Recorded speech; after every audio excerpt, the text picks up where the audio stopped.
Marcus, good afternoon. Good afternoon. I'm having an interview this afternoon with Marcus Madsen here at the University of North Dakota. And Marcus is going to tell me all about how he got to where he's sitting right now. So Marcus, we were just talking actually, and he said that he grew up in southwestern Minnesota. Yep, grew up on a pig farm outside of the town of Westbrook, Minnesota. So grew up outdoors. My days were spent almost exclusively outdoors while I was young, and yeah, playing with my brother, my sisters. And this was on a farm. Yep, on a pig farm. On a pig farm. So why is that any different than any other kind of farm? Well, you can have a lot more on the one farm, I would say, than something like cows, or at least in a smaller area, because my dad raises them from when they're very small up to kind of the mid-range, and then they go to another facility. So on a full farm, we'd have like 4,000 pigs 4,000? at a time. Did you do, was there any flying associated in your younger years? The only flying I did was around the country just on vacations and trips like that. So no real aviation background in my family, but I always enjoy going to the airport. And my first plane ride in a big commercial jetliner, I kept asking my mom if we were going to go upside down, and apparently I just wee the whole time. So I remember that starkly. A lot of fun. But yeah. Originally I had wanted to be in the military, but I was born with missing a bone in my leg, the fibula bone, and so that kind of disqualifies you for most military service. But started looking at other careers I'd be interested in, and probably early high school is when I kind of got the interest in actually pursuing aviation as a career. Early high school. Mm-hmm. And so how did you start to pursue it at that point? Well, it wasn't a very passionate pursuit at that point. It was kind of something on the horizon, because I was kind of waited till my later senior year to actually make a full decision as to what I was going to do. But yeah, I just kind of started looking around at different aviation schools, what it's like to be a pilot, things like that. And yeah, my high school friend actually had a sister who was going up to the University of North Dakota for their aviation program, and so I knew of it from that. And started doing some research, eventually came up for a tour, and was really impressed with the school. So. And when you say research now, that was in what years was that? That was mainly probably junior and senior year, even that late. And that was like early 2000 sometime? It'd be 2008, probably 2009. So the internet was a big part of that research. Yep, absolutely. And so you got introduced to UND through, what did you say, a friend? A high school friend, his sister was going here.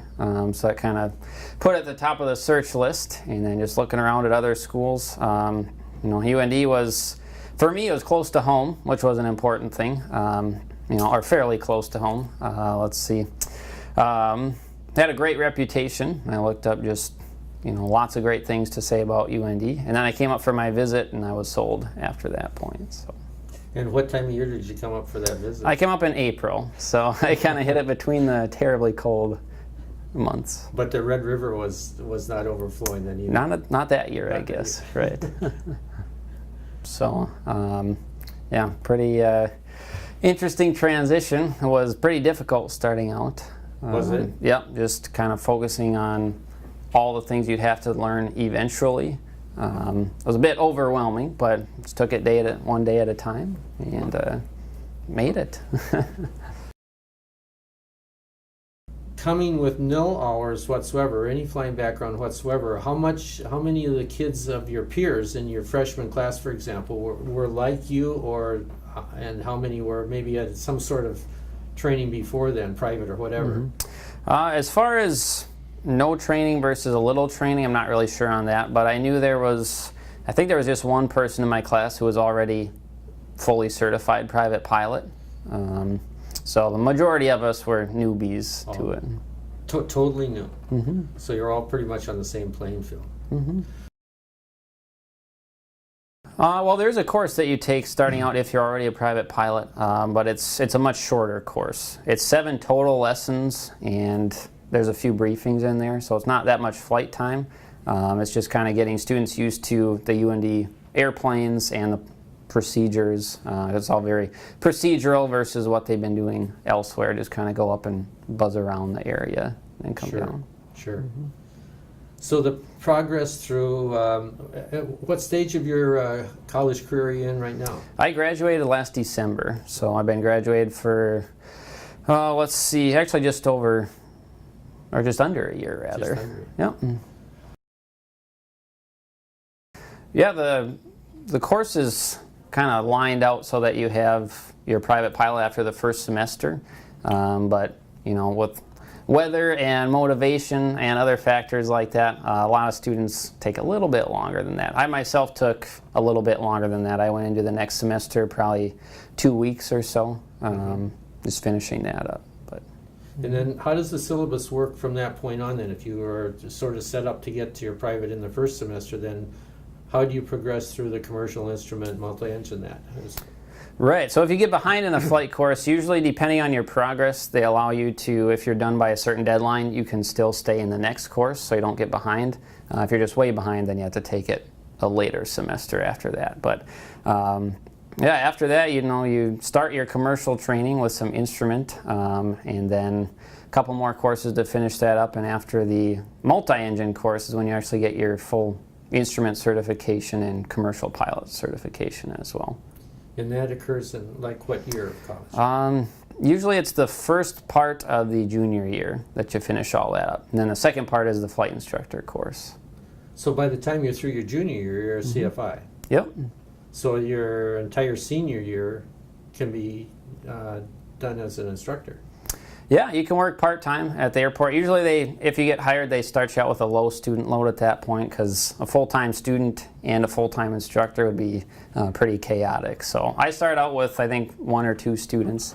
And then once I graduated, I had a lot more time to actually devote to a bunch more students. So that senior year, you still take your instrument instructor course and the CRJ 200 kind of jet training course that you do here. So you're staying busy. So what do you graduate with then, totally? You have instrument instructor? Yep, instrument instructor, course commercial along with that, multi-engine, and yeah, I think that's kind of every level. Now some students elect to still get their multi-engine as well, but it's not required by the course syllabus. The syllabus doesn't require that.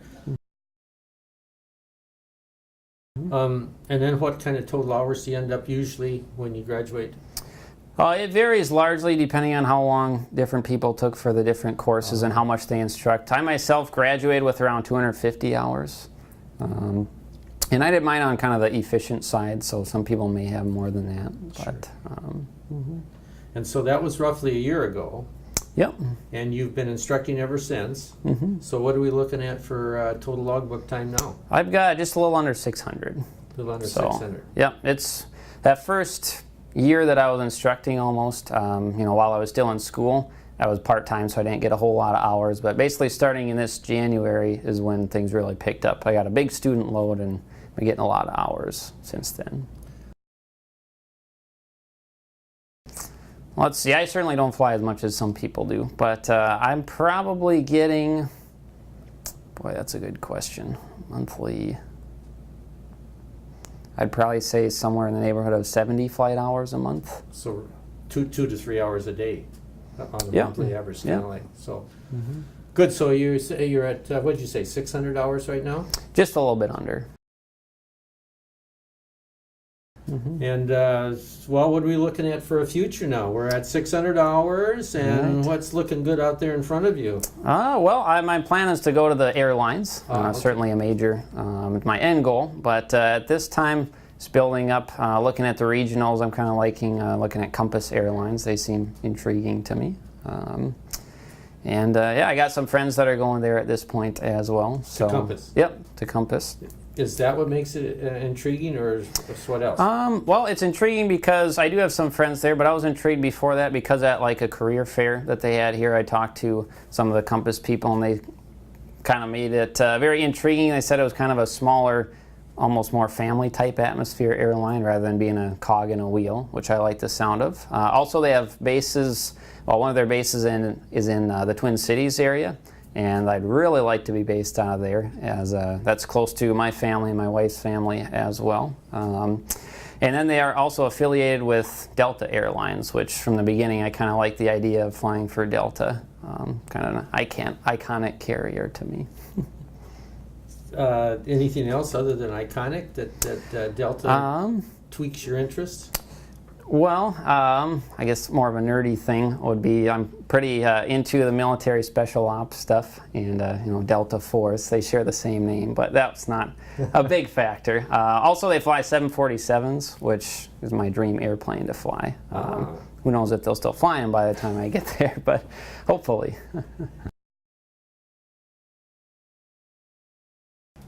And so, Compass's requirements, hiring requirements, what are they right now? I've heard some conflicting reports. I've heard people getting interviews well before they get their 1,000. Compass is a company that has, I believe, preferred minimums that are a little bit higher than some other companies. They prefer more multi-engine time and higher or experience with some other airlines, but I believe they're sitting at the 1,000 point. I could be wrong on that. I haven't been checking too frequently because I'm not terribly close to having the requirements myself. But you have a friend that's flying there now. Well, he got hired by them. He hasn't gone there yet, so he's waiting to be kind of called to do the training.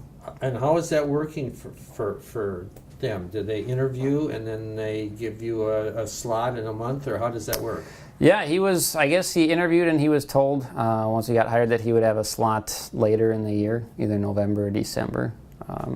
For him, he's Canadian as well, so he's waiting for a green card to be able to go to them as well. So it might be a little bit different situation. You mentioned Pilot Apps. That's a website that you go to do what? Yeah, apparently you have to pay to kind of get into that site, and then you're able to fill out applications to airlines, and then you're able to send them to those airlines. And what's the name of that website? I believe it's pilotapps.com. Pilot Apps, okay. Yeah. If I was to be, say, a high school junior right now, so you can remember back when you were there, and you were mentoring me, for example, and how would you be able to talk to me and say, Ted, the best way for you to get to where I want to go to fly a 747 for Delta Airlines is, and you naturally would say UND. But let's say he's a junior in high school, and would there be any kind of advice that you give him, or maybe if you happened to be talking to his dad or mom, say, is there anything you can do for Ted, in these last 2 years of high school to get him ready for, say, UND or something? If he had an airport available to him, I'd probably recommend that he at least maybe get some flight experience, or it'd be great if he could get his private pilot certificate before coming here. It usually saves some money. I mean, like people say, you do have to take a short course here and the ground school, but it works out to be a little bit cheaper than coming in totally green and doing the full private pilot course. That being said, I would definitely recommend he go to an accredited school. Even if it's not UND, if that's not a good fit, go to some of the others that are accredited, because you're going to be able to get hired by the airlines at 1,000 hours instead of 1,500. So that's 500 hours is a bit of flying there. Yeah, a lot of money too. A lot of money too. So first of all, it would be, if possible, if airport was close by and money available, to try to get the private pilot or as much flying out of the way as you can. Well, I either say get the private pilot or just do maybe one flight, because if you have 20 hours but not your full private pilot, when you come here you're going to have to start over. So it's kind of an all or nothing, just because it's under Part 141 of the regs, and that's how it's required. That determines it.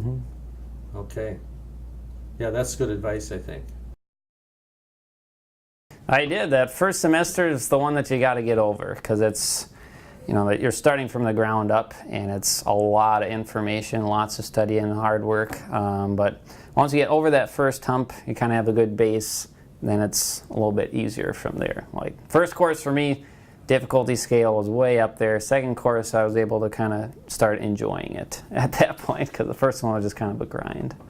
Do you have any first year students right now? Right now I have one.